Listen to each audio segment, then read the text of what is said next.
Bismillahirrahmanirrahim. Assalamualaikum warahmatullahi wabarakatuh.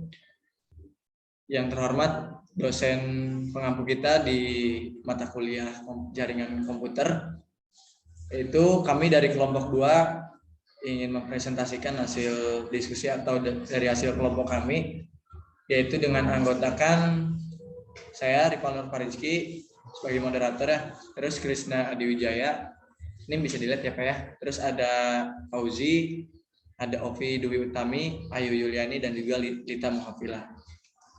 Nah, langsung saja kepada materi kita, yaitu ada daftar kebutuhan pengguna yang telah ditentukan.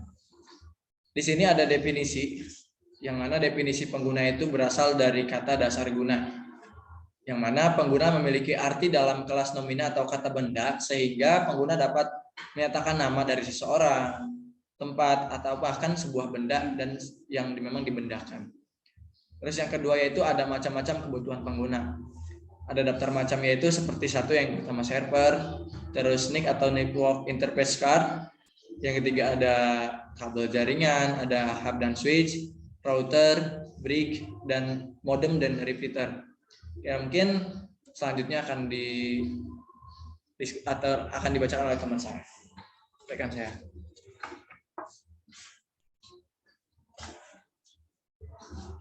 Untuk yang selanjutnya, yang ketiga, menentukan kebutuhan pengguna perangkat keras. Di antaranya ada komputer server profi, yang kedua PC client, terus yang ketiga kabel UTP, terus yang selanjutnya router wireless, dan switch. Terus yang untuk perangkat lunaknya ada Linux atau Debian, Windows 2007, apt, bin9, FileZilla, proxy server. Yang keempat, cara menentukan kebutuhan pengguna. Kebutuhan dapat diketahui dan dipahami dengan melalui beberapa cara dan teknik yang dilakukan. Biasanya, teknik untuk mengetahui dan memahami kebutuhan pengguna yang dilakukan dengan teknik pengumpulan data kebutuhan pengguna yang dapat dilakukan dengan cara: 1. Wawancara, yang kedua observasi, yang ketiga kuesioner, yang keempat analisis dokumen, yang kelima diskusi kelompok, yang keenam pembuatan persona, yang ketujuh kompetitor user testing, yang kelima manfaat dari kebutuhan pengguna. Manfaat dari kebutuhan pengguna adalah untuk mempermudah pengerjaan suatu proyek.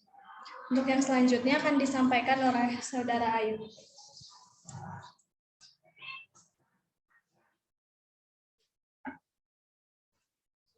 Materi selanjutnya, informasi yang dibutuhkan ditentukan. Yang ke-1, definisi informasi.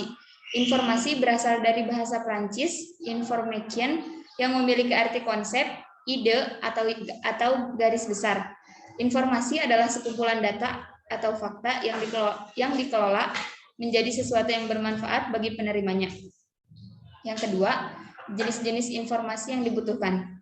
Informasi yang dibutuhkan mengenai jaringan, yaitu diantaranya yang ke-1, pengertian jaringan komputer, yang kedua manfaat jaringan komputer, yang ketiga jenis-jenis jaringan komputer, dan sebagainya. Selanjutnya akan dibacakan oleh Saudara Fauzi.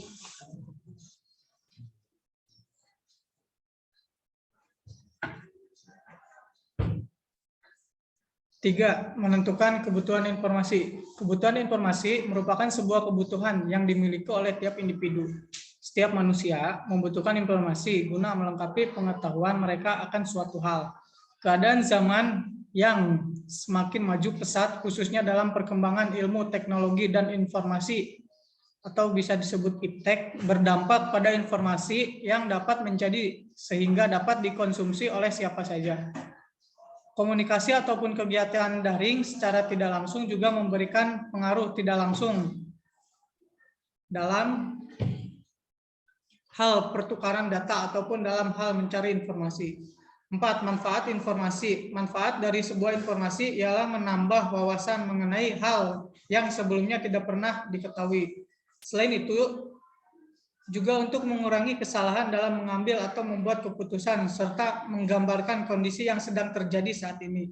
Kemudian, bisa juga untuk menggambarkan sebuah tren, bahkan sesuatu yang sifatnya mendatang, mengurangi ketidakpastian akan kejadian atau fenomena, bahkan bermanfaat guna menjadi dasar pemecahan masalah serta pendapat. Selanjutnya akan dibacakan oleh Saudari Ovi.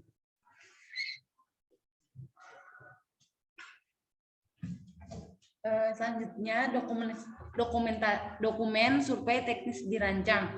1. Definisi dokumen. Dokumen secara harfiah bisa diartikan sebagai sesuatu yang tertulis atau tercetak dan segala benda yang mempunyai keterangan-keterangan dipilih untuk dikumpulkan, disusun, disediakan atau untuk disebarkan. Namun secara fisik dalam dunia ekonomi praktis, dokumen adalah surat penting atau berharga yang sifatnya tertulis atau tercetak yang berfungsi atau dapat dipakai sebagai bukti ataupun keterangan.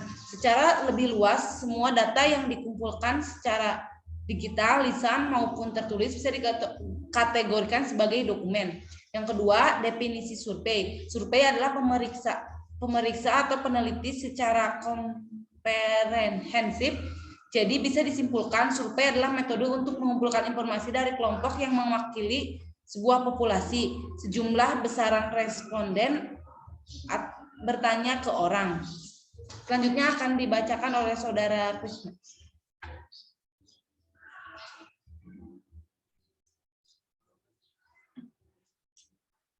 Kemudian selanjutnya yang ketiga, jenis-jenis dokumen.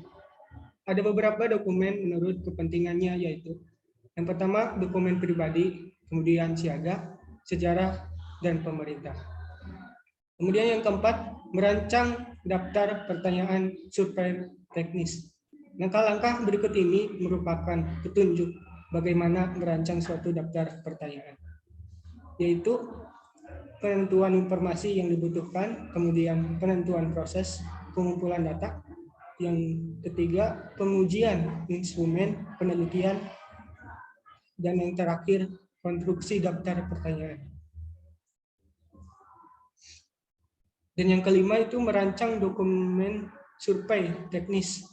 Nah, langkah-langkah yang harus dilaksanakan dalam tahapan pelaksanaan perencanaan teknis ialah sebagai berikut.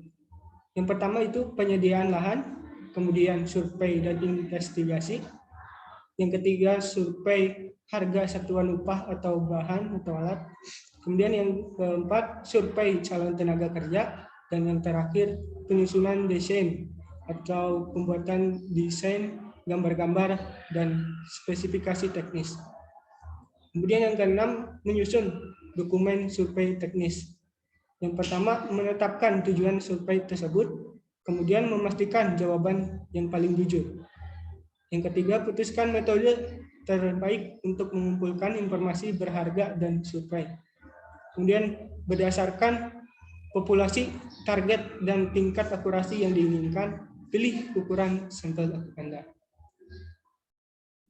Terus, putuskan apakah Anda menggunakan pertanyaan terstruktur atau tidak terstruktur, atau kombinasi keduanya.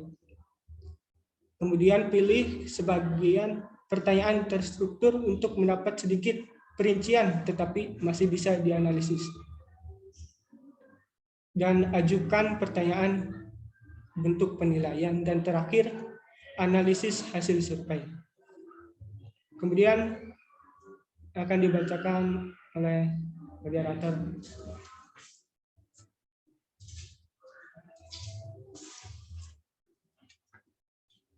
Oke, hanya itu yang dapat kelompok kami sampaikan. Atas segala kekurangannya, kami mohon maaf. Ditutup. Wabillahi taufiq wal hidayah. Wassalamualaikum warahmatullahi wabarakatuh.